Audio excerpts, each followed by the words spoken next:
Então nós vamos ler em Jeremias, no capítulo 23, muito bem, verso 5 e verso 6. Então aquilo que o Paulo falou, nós vamos falar de novo. Jeremias 23, verso 5 e 6. Amém? Eis que vem dias, diz o Senhor, em que levantarei a Davi um renovo justo, e rei que reinará, agirá sabiamente, executará o juízo e a justiça na terra. Nos seus dias Judá será salvo, Israel habitará seguro, e será este o seu nome, com que será chamado Senhor, justiça nossa. Então que Deus aplique a sua palavra ao nosso coração. Vamos repetir todos. Senhor, justiça nossa. Senhor, justiça nossa. Um renovo justo. Que Deus possa nos fazer guardar estas palavras em nossos corações. Normalmente nesta fase chamamos normalmente os textos de Isaías, porque são textos mais conhecidos, e nós também chamamos sempre aquele texto de Tu, Belém, Efrata, né? Que és pequena demais para daí nascer o Salvador. Mas hoje eu gostaria de falar um pouco sobre renovo. Eu acho que é um tema que muitas igrejas têm usado muito. Se você ouve na televisão pregações, ouve pessoas falando do Evangelho, você ouve muito essa palavra renovo. Então eu gostaria de pensar com os irmãos, estudar um pouco a palavra de Deus, para a gente entender um pouco. Quando nós temos esse texto de Jeremias, nós vamos ver o acontecimento que se completou em Jesus. Então Lucas, capítulo 1, verso 32 e 33, diz assim: Eis que será grande e será chamado Filho do Altíssimo Deus. O Senhor lhe dará o trono de Davi, seu pai, e ele reinará para sempre sobre a casa de Jacó, e o seu reinado não terá fim. Então é uma junção que faz da profecia de Jeremias com aquilo que aconteceu com Jesus em seu nascimento. Então nós poderíamos pensar, em primeiro lugar, quando a gente pensa em renovo, nós temos lá na congregação o presbítero Eli, que sempre fala: Senhor, dá o renovo para nós, que nós queremos o teu renovo. Então nós gostaríamos de pensar um pouco sobre o que significa renovo. Então eu fui procurar no dicionário e também no dicionário bíblico. Então no dicionário, diz o seguinte, que renovo pode ser um broto, e o broto pode ser um conjunto de pequenas folhas na extremidade da haste e na axila das folhas. Eu não sabia que folhas tinha axila, e tem. Então já aprendi alguma coisa aqui, né? Então nós temos essa definição que está dentro da biologia.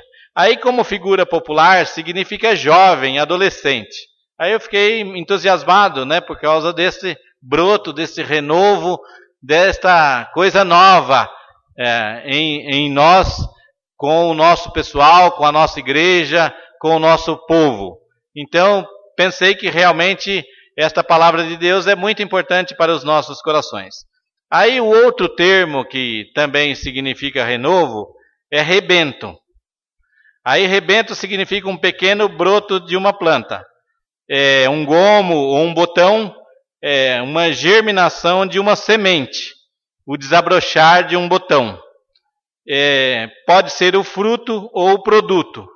E isto é um novo rebento. E também é usado na linguagem como filho. Então, se bem que eu me lembro em 1974, ainda me lembro daquela época, se bem que quanto mais velho vai lembrando as coisas mais antigas, Mas daquela época eu me lembro também de que um dos meus colegas de trabalho disse que tinha nascido o rebento dele, né?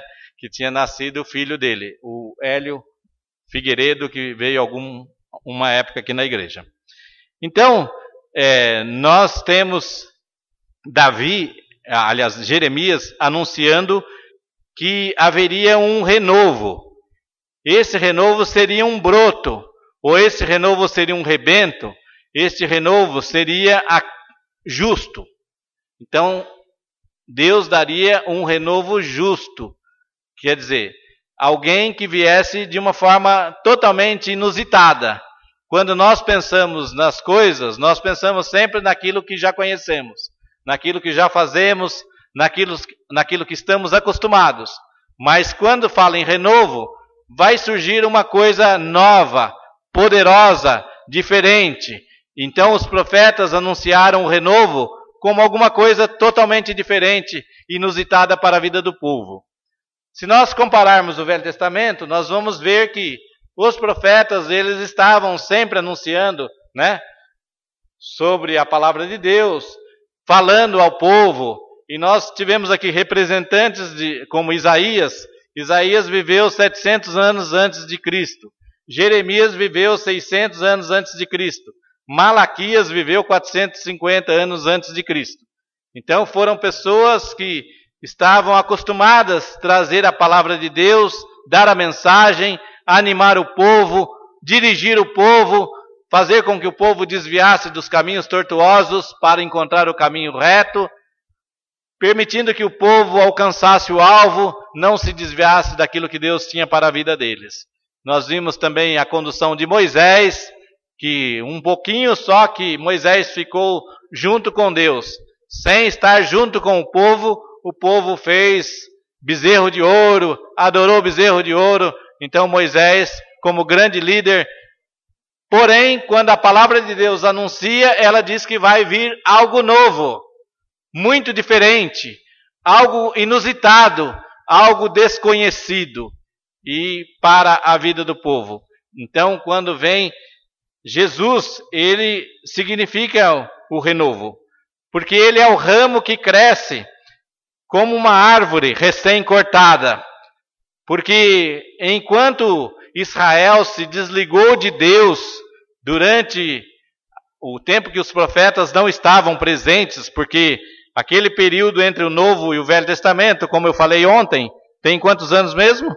Aquela página em branca que separa o Velho Testamento do Novo? Muito bem, 400 anos, está certinho. 400 anos, então ficou sem profeta em Israel, sem a mensagem de Deus em Israel. Então, quando vem este novo ou renovo, que é uma árvore recém-cortada. Quer dizer, Deus parou de se comunicar com os seus filhos de Israel. Então, este galho foi desligado. Porém, quando vem Jesus, ele liga novos galhos, ou nova árvore. Ele liga Israel e liga também os gentios. Ele liga os judeus e os gentios. Liga os gregos, liga todos, partindo para uma junção totalmente nova. Por isso que é um renovo. É um broto novo que surge com vida nova, com espaço novo, com ação nova, com amplitude nova da salvação de Deus. Deus não vai se preocupar mais só com Israel. Deus não vai se preocupar mais só com os seus filhos que recebiam as palavras dos profetas, mas Deus vai se preocupar com outras pessoas do mundo inteiro. Então Jesus vem para ser esta nova mensagem, essa nova extensão da palavra de Deus, da mensagem dos céus para a vida dos homens, que é este renovo, fazendo um novo reino. A situação dos judeus não tem muito em comum conosco, porém a promessa de Deus atinge a nós. Então, se hoje nós estamos aqui, se hoje nós fomos alcançados pela graça de Deus, nós sabemos que foi através desse renovo, através dessa extensão inusitada daquilo que Deus fez, maravilhosamente, de uma forma especial, alcançando a todas as pessoas. E é o mesmo amor que Oséias reflete lá. Oséias diz o quê? Quando era criança, né? Eu te amei, né? E diz o texto lá de Oséias 11, capítulo 11, verso 1. E lá nesse texto nós encontramos o seguinte, que quanto mais Deus chamava Israel mais se afastava. E hoje de manhã, lá na Vila das Mercês, nós falamos exatamente sobre isso, que às vezes Deus nos chama, Deus nos amou como amou a crianças, e quando fala Deus nos amou, significa Deus cuidou de nós como um pai ou como uma mãe cuida de seu filho. Então, dessa forma como Deus cuidou, então Deus esperava dos seus filhos a reciprocidade, esperava dos seus filhos que eles fossem entender o amor de Deus. Mas os filhos de Deus, e a palavra está no Novo Testamento, Jesus veio para os seus, mas os seus não o receberam. Mas a todos quantos o receberam, deu-lhes o poder de serem feitos filhos de Deus, a saber os que creem em seu nome. Então, quando vem o renovo, ele atinge este novo patamar de extensão do cristianismo, ou do nascimento do cristianismo, do Salvador, de Deus na história para todos nós. Então, Cristo é chamado de renovo. E o fato de ser novo, diferente, especial para Deus, até chegar o tempo que nascerá o rebento do tronco de Jessé. Então nós vamos encontrar também os profetas anunciando que da linhagem de Jessé nascerá o Cristo. Vocês lembram onde está isso aí? Se vocês quiserem abrir a Bíblia em Mateus capítulo 1, nós vamos encontrar lá, fulano gerou Cicrano, Cicrano gerou Beltrano, e aí tem as gerações, todas as gerações até chegar, trazendo da casa de Davi até chegar a Jesus, pertencendo à mesma linhagem, significando que Jesus é este Deus preparado desde Davi. E como nós vimos, se bem que foi... Quem trouxe a coroa mesmo?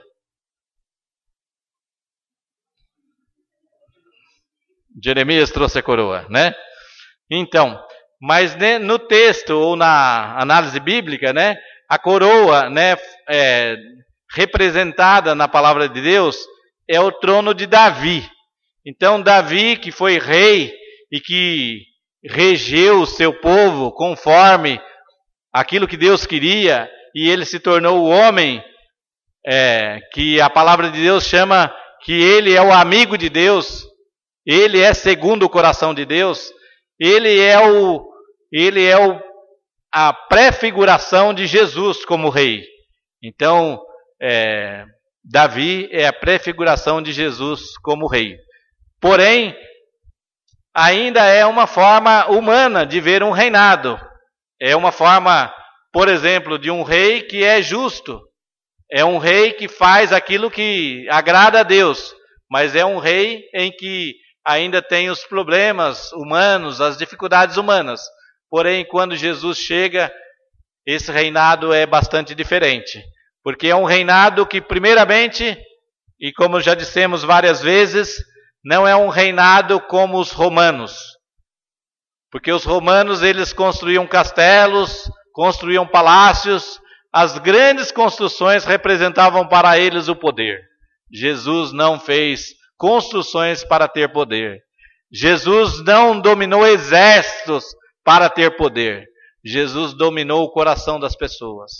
Então o renovo é isto que vem reinando em nosso coração, de uma forma inusitada, de uma forma diferente. Um rei que é totalmente novo na sua forma de governar. Jesus governa o coração. E a partir do coração, todas as demais atitudes da pessoa são transformadas. Todos os momentos da pessoa, a cabeça da pessoa é transformada quando Jesus governa o coração. Então todos nós somos transformados a partir de Cristo. Por isso, a ideia deste renovo é uma ideia de integridade. Todos nós integralmente e de forma íntegra, nós também pertencemos a Deus. Deus vai conduzindo as nossas vidas de uma forma maravilhosa para que sejamos realmente dele. Nós cantamos uma música que ele é o dono da nossa vida.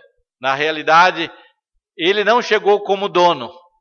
Ele ganhou o nosso coração, ganhou a nossa emoção, ganhou o nosso raciocínio, ganhou o nosso pensamento, ganhou a nossa cabeça, ganhou cada um dos nossos passos para que fôssemos pertencentes a ele. Por isso que ele foi um rei, mas foi um renovo, uma coisa inusitada para a vida de Israel.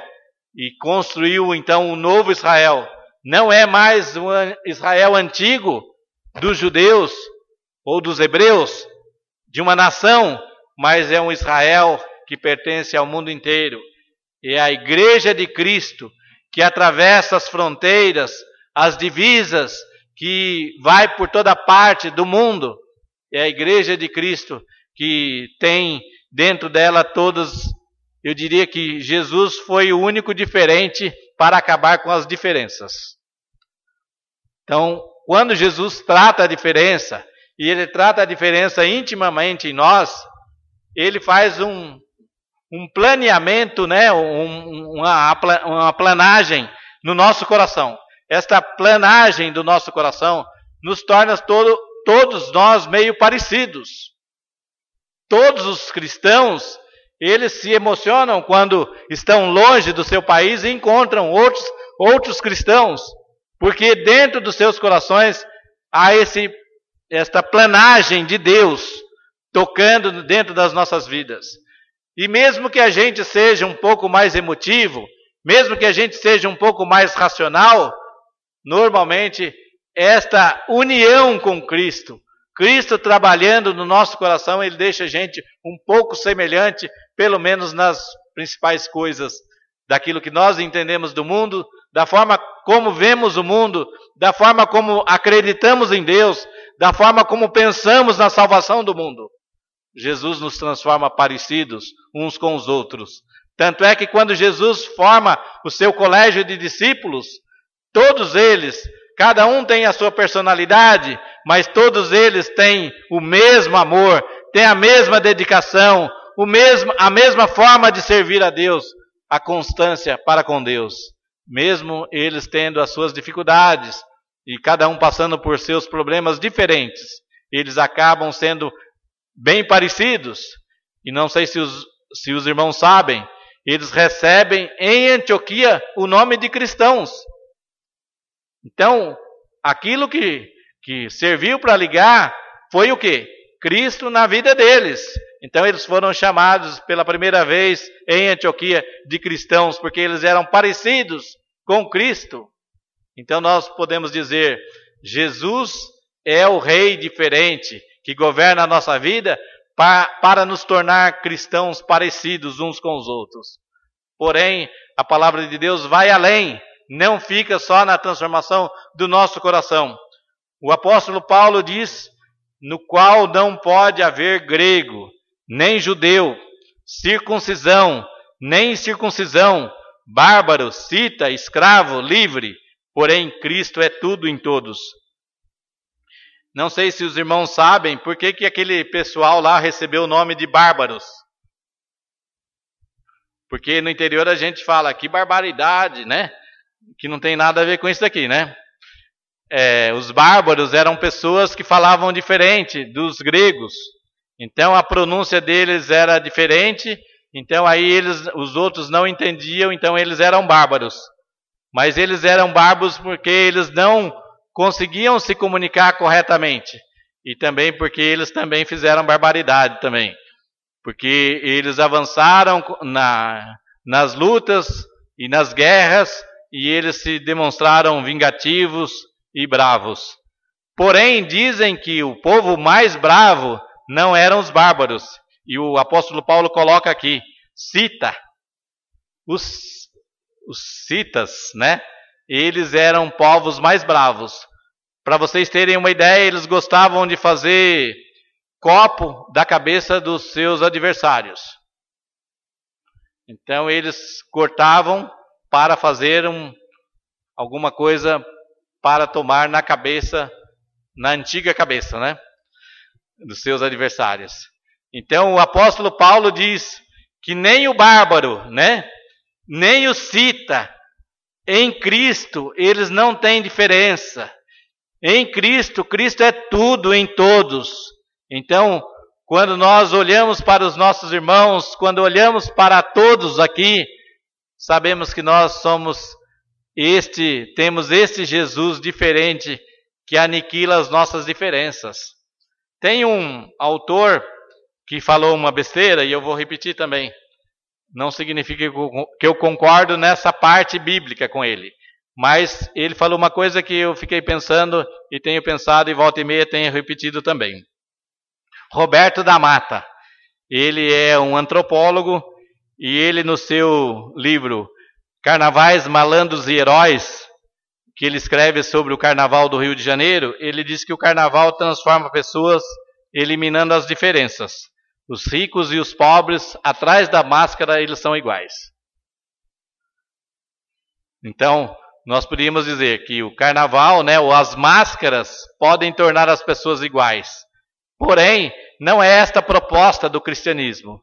Não é esta a proposta de tornar iguais por causa de máscara, mas é a proposta de que nós possamos reconhecer o verdadeiro valor das pessoas, o verdadeiro valor dos homens, porque o renovo da linhagem de Jessé, o renovo da casa de Davi, ele tomou conta do nosso coração e da nossa vida.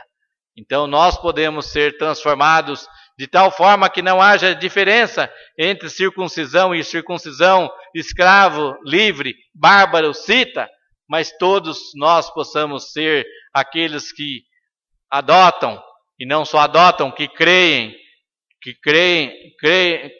aqueles que creem profundamente no Evangelho de Cristo como transformação das pessoas.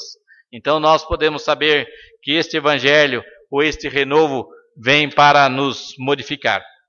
No Natal, Deus se transforma em homem. Imaginem, irmãos, é uma coisa diferente. Eu falei hoje, se eu quisesse ajudar um ET, eu teria que me transformar num ET. E aí perguntei para as crianças, quem conhece ET? Se um ET viesse te ajudar, você aceitaria ajuda? Então, nós não aceitamos a ajuda de estranhos. Nós aprendemos a não aceitar a ajuda de estranhos. Deus, no seu poder, na sua glória, vindo para nos ajudar, ia dar um problema geral. Então Deus se transforma em homem. Jesus é Deus homem. E Deus, este homem que segue, tem fome, sede, fala com as pessoas, vive com as pessoas, porque Ele é o Rei que vem diferente. Deus, esse renovo de Deus, ele é totalmente inusitado. É Deus se transformando em homem para ser igual aos homens. E nós podíamos dizer também para que os homens sejam iguais, porque a palavra de Deus diz que Deus não trata ninguém com acepção. Então não existe acepção de pessoas. Todos são indistintamente considerados por Deus. Então nós somos todos, em primeiro lugar, pecadores que precisamos de Cristo. Então as diferenças já são eliminadas quando nós, independentemente do tamanho do pecado, do pecadinho ou do pecadão, ou de muitos pecados ou poucos pecados, todos nós temos uma classificação, pecador. E Jesus vem ao encontro do pecador e ele diz que os sãos não precisam de médico, e sim os doentes. Então, reconhecendo a Jesus como nosso Senhor, reconhecemos que nós precisamos dele. O cristianismo começa quando você entende que você precisa de Jesus. Quando você não consegue salvar por suas obras, por suas atitudes, quando você não consegue alcançar os benefícios de Deus por moto próprio ou por vontade própria, mas porque Deus vem ao teu encontro. Então o Natal faz com que os seres humanos sejam confrontados com Deus de uma forma igual. Tanto o judeu quanto o grego, tanto aquele que era religioso quanto aquele que não era religioso, aquele que era mais filosófico, como aquele que era menos filosófico, todos são confrontados diante de Deus com a mesma situação, na mesma forma, da mesma igualdade. Também nós encontramos que as pessoas que ficam diante de Deus, tanto o bárbaro quanto o cita, eles também se colocam da mesma forma diante de Deus. Sejam eles violentos ou violentos em meio, ou sejam neste nosso mundo de violência, nós precisamos contrastar e colocar diante do nosso mundo a pessoa de Jesus Cristo, para que eles se convertam a Jesus e deixem a sua vida de violência. Também o Natal não há diferença, tanto o escravo como o livre, o oprimido quanto o opressor, todos dependem de Deus. Todos dependem da graça de Cristo. Então, quando nós adentramos a esse Natal, que haja esta renovação da nossa cabeça, da nossa consciência, do nosso coração, da nossa maneira de ver a vida, da nossa maneira de ver o cristianismo, porque Deus mandou o seu renovo, anunciado por Isaías, Jeremias e Malaquias. Que Deus possa nos ajudar a entender a profecia e, ouvindo esta profecia, seguir os passos e ter um Natal diferente. Como Colômbia estava dizendo, que não seja um Natal só dos nossos presentes de amigo secreto, das nossas mesas, dos almoços, mas que seja o Natal do renovo em nosso coração. Algo novo, inédito, totalmente diferente do que o mundo conhecia, chegou em Jesus Cristo. Deus chegou em Jesus Cristo. Então nós precisamos entender este renovo para todos nós. Deus nos abençoe.